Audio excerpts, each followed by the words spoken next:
بسم اللہ الرحمن الرحیم۔ السلام علیکم ناظرین، مسلمانوں پر شراب کب اور کیوں حرام ہوئی، اور شراب کے حوالے سے اللہ رب العزت نے قرآن مجید فرقان حمید میں کیا ارشاد فرمایا؟ وہ کون سے صحابی رسول تھے جو شراب کی حالت میں نماز بھول گئے؟ کیا واقعی حضرت علی کرم اللہ وجہ الکریم نے شراب نوشی کے بعد نماز پڑھائی تھی؟ ناظرین، آج کی ویڈیو میں ہم آپ کو شراب کی ممانعت اور قرآن و حدیث کی روشنی میں شراب کے حوالے سے احکامات کے بارے میں مکمل تفصیل کے ساتھ معلومات فراہم کریں گے، اور مختلف مکاتب فکر کے حوالے سے اس زمن میں جو اختلافات پائے جاتے ہیں ان کا بھی ذکر کریں گے۔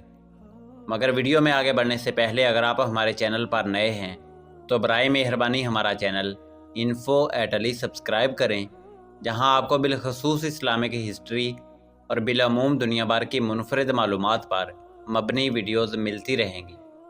ناظرین، قرآن مجید فرقان حمید میں شراب کی حرمت تدریجاً بیان ہوئی ہے۔ شراب پینے والے عرب معاشرے میں شراب کے متعلق سوال کیا تو اللہ رب العزت نے جواب ان الفاظ میں دیا: آپ سے شراب اور جوئے کی نسبت سوال کرتے ہیں، فرما دیں ان دونوں میں بڑا گناہ ہے اور لوگوں کے لیے کچھ دنیاوی فائدے بھی ہیں، مگر ان دونوں کا گناہ ان کے نفع سے بڑھ کر ہے۔ ناظرین، شراب کے حوالے سے سوال کے جواب میں اللہ رب العزت نے واضح طور پر فرمایا کہ اگرچہ شراب اور جوئے میں بظاہر کچھ فائدہ ہے، مگر ان کا گناہ اور نقصان ان کے فائدہ سے شدید تر ہے۔ ہر آدمی جانتا ہے کہ شراب پینے سے عقل جاتی رہتی ہے، اور یہی عقل ہی انسان کو تمام برائیوں سے بچاتی ہے۔ اس آیت کے نزول کے بعد بہت سی محتاط طبیعتوں نے مستقل طور پر شراب نوشی ترک کر دی۔ پھر کسی موقع پر نماز مغرب ہو رہی تھی، امام صاحب نشہ کی حالت میں سورہ کافرون میں لا اعبدو ما تعبدون کی جگہ اعبدو ما تعبدون پڑھ گئے، جس سے معنی میں بہت زیادہ تبدیلی آ گئی، یعنی شرک سے اظہار برات کی جگہ شرک کا اظہار لازم آیا۔ تو اللہ رب العزت نے فوراً یہ آیت نازل فرمائی: اے ایمان والو، تم نشہ کی حالت میں نماز کے قریب مت جاؤ یہاں تک کہ تم وہ بات سمجھنے لگو جو کہتے ہو۔ ناظرین، وہ صحابی رسول کون تھے؟ کیا وہ واقعی حضرت علی کرم اللہ وجہ الکریم تھے یا کوئی دوسرے صحابی تھے؟ اس حوالے سے مورخین اور مفسرین کے درمیان اختلاف پایا جاتا ہے۔ ناظرین، دارالافتاء دارالعلوم دیوبند الہند میں یہ سوال کیا گیا، جس کا لنک ڈسکرپشن میں موجود ہے، کہ شراب کب حرام ہوئی اور وہ کون سے صحابی تھے جو شراب کی حالت میں نماز بھول گئے تھے۔ انہوں نے یہ جواب دیا کہ شراب کی حرمت تدریجی طور پر ہوئی، البتہ قطعی حرمت غزوہ خندق کے چند دن بعد ہوئی تھی۔ شراب کی حالت میں نماز بھولنے کا واقعہ پیش نہیں آیا، بلکہ واقعہ یہ ہوا، حضرت عبد الرحمن بن عوف رضی اللہ تعالیٰ عنہ نے چند صحابہ کرام کو دعوت دی اور کھانا کھلانے کے بعد شراب پیش کی، تو سب نے شراب پی اور سب کو نشہ آ گیا۔ اسی دوران مغرب کا وقت ہو گیا تو سب نے حضرت علی کرم اللہ وجہ الکریم کو آگے بڑھایا۔ انہوں نے قل یا ایھا الکافرون کی تلاوت کی، اور اس صورت میں جتنی جگہ لا کا ذکر تھا اس کو حذف کر دیا، جس کی وجہ سے معنی بالکل بدل گئے۔ یہ واقعہ رسول اللہ صلی اللہ علیہ وآلہ وسلم کو بتایا گیا تو یہ آیت یا ایھا الذین آمنوا لا تقربوا الصلاۃ وانتم سکارى نازل ہوئی۔ ناظرین، ایک مرتبہ ڈاکٹر اسرار احمد نے اسی بیان میں شراب کے حوالے سے بات کرتے ہوئے یہ روایت بیان کی تھی کہ حضرت علی کرم اللہ وجہ الکریم نے شراب پی کر نماز پڑھائی اور یہ معاملہ ہوا، جس کے بعد یہ آیت نازل ہوئی۔ جس کے بعد فقہ جعفریہ سے تعلق رکھنے والے افراد نے اس حوالے سے اختلاف کیا کہ یہ روایت حضرت علی کرم اللہ وجہ الکریم کی شان کے بالکل خلاف ہے، وہ ایسا گناہ نہیں کر سکتے، ان سے نماز میں غلطی ہو ایسا ممکن نہیں۔ ناظرین، دیوبند مکتبہ فکر کے مطابق یہ روایت صحیح ہے، اس کی صحت کی بنا پر اس پر کوئی اعتراض نہیں اٹھایا جا سکتا۔ البتہ یہ بات واضح ہے کہ حضرت علی کرم اللہ وجہ الکریم کا شراب پینا اگر تھا بھی تو وہ شراب کی حرمت کے حکم سے پہلے تھا۔ جب شراب کے مکمل طور پر حرام ہونے کا حکم آیا تب بھی صحابہ کرام شراب پی رہے تھے اور حکم سنتے ہی فوراً شراب پھینک دی۔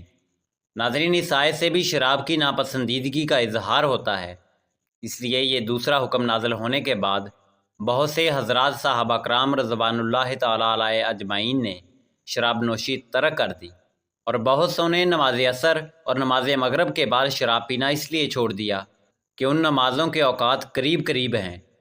اس آیت کے نزول کے بعد یہ معلوم ہوتا تھا کہ عنقریب شراب کی حرمت کا قطعی حکم نازل ہونے والا ہے۔ اس عرصے میں حضرت عمر رضی اللہ تعالیٰ عنہ سے یہ دعا بھی منقول ہے، اے اللہ شراب کے بارے میں فیصلہ کن حکم نازل فرما دے۔ تیسرے مرحلے پر سورہ مائدہ میں نہایت مؤثر انداز سے شراب کی حرمت بیان کی گئی ہے۔ شراب کی حرمت کے بیان کا انداز ایسا جامع ہے کہ کسی حرام اور ممنوع چیز کی حرمت کا اعلان اتنی جامعیت کے ساتھ نہیں کیا گیا۔ ساتھ ہی ساتھ حرمت کی علت و حکمت دینی و دنیاوی ہر دو پہلو سے بیان فرما دی ہے۔ اللہ رب العزت نے سورہ مائدہ کی آیت 90 تا 91 میں ارشاد فرمایا، اے ایمان والو، بے شک شراب اور جوا اور عبادت کے لیے نصب کیے گئے بت اور قسمت معلوم کرنے کے لیے فال کے تیر سب ناپاک شیطانی کام ہیں، تو تم ان سے پرہیز کرو تاکہ تم فلاح پا جاؤ۔ شیطان یہی چاہتا ہے کہ شراب اور جوئے کے ذریعے تمہارے درمیان عداوت اور کینہ ڈلوا دے اور تمہیں اللہ کے ذکر اور نماز سے روک دے۔ کیا تم ان شرم انگیز باتوں سے باز آؤ گے؟ ناظرین، حرمت شراب کے لیے نہایت مؤثر و بلیغ طرز بیان اختیار کرتے ہوئے اس کو اسمن رجسن اجتناب انتہا عمل، شیطانی بغض و عداوت کا سبب اور نماز و ذکر اللہ سے غفلت کا باعث قرار دے کر اسے روکا گیا۔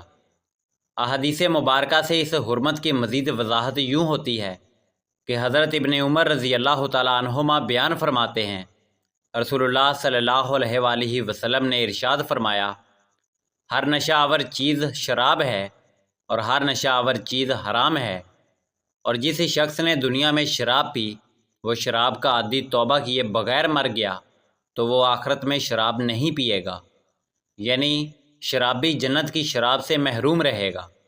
ناظرین، ایک روایت میں ہے کہ حضرت عبداللہ ابن عباس رضی اللہ تعالیٰ عنہما بیان فرماتے ہیں، شراب کی قلیل و کثیر مقدار حرام کر دی گئی ہے اور ہر مشروب جس سے نشہ آئے حرام ہے۔ اسلام میں شراب پینے کی حرمت کے ساتھ شراب کی خرید و فروخت بھی حرام قرار دی گئی ہے، جیسے حضرت جابر بن عبداللہ رضی اللہ تعالیٰ عنہ نے فتح مکہ کے سال رسول کائنات امام الانبیاء جناب محمد رسول اللہ صلی اللہ علیہ وآلہ وسلم کو فرماتے ہوئے سنا، اللہ اور اس کے رسول صلی اللہ علیہ وآلہ وسلم نے شراب، مردار، خنزیر اور بتوں کی بیع کو حرام قرار دے دیا ہے۔ ناظرین، ان تمام باتوں سے واضح ہوتا ہے کہ اسلام کی نظر میں شراب نوشی اور شراب فروشی قطعاً حرام ہے اور اسے اجتناب بحیثیت مسلمان لازم ہے۔ ناظرین، ویڈیو میں بتائی گئی تمام باتوں کے حوالہ جات ڈسکرپشن میں موجود ہیں، ڈسکرپشن لازمی پڑھیں تاکہ آپ کی معلومات میں مزید اضافہ ہو اور ہماری دی گئی معلومات کے حوالہ جات آپ کو مل سکیں۔ ناظرین، امید ہے کہ آپ کو ہماری ویڈیو پسند آئی ہوگی۔ ملتے ہیں بہت جلد ایک نئی تاریخی، تحقیقی اور معلوماتی ویڈیو کے ساتھ۔ دیکھتے رہیے info@ali۔ اللہ رب العزت آپ کا حامی و ناصر ہو۔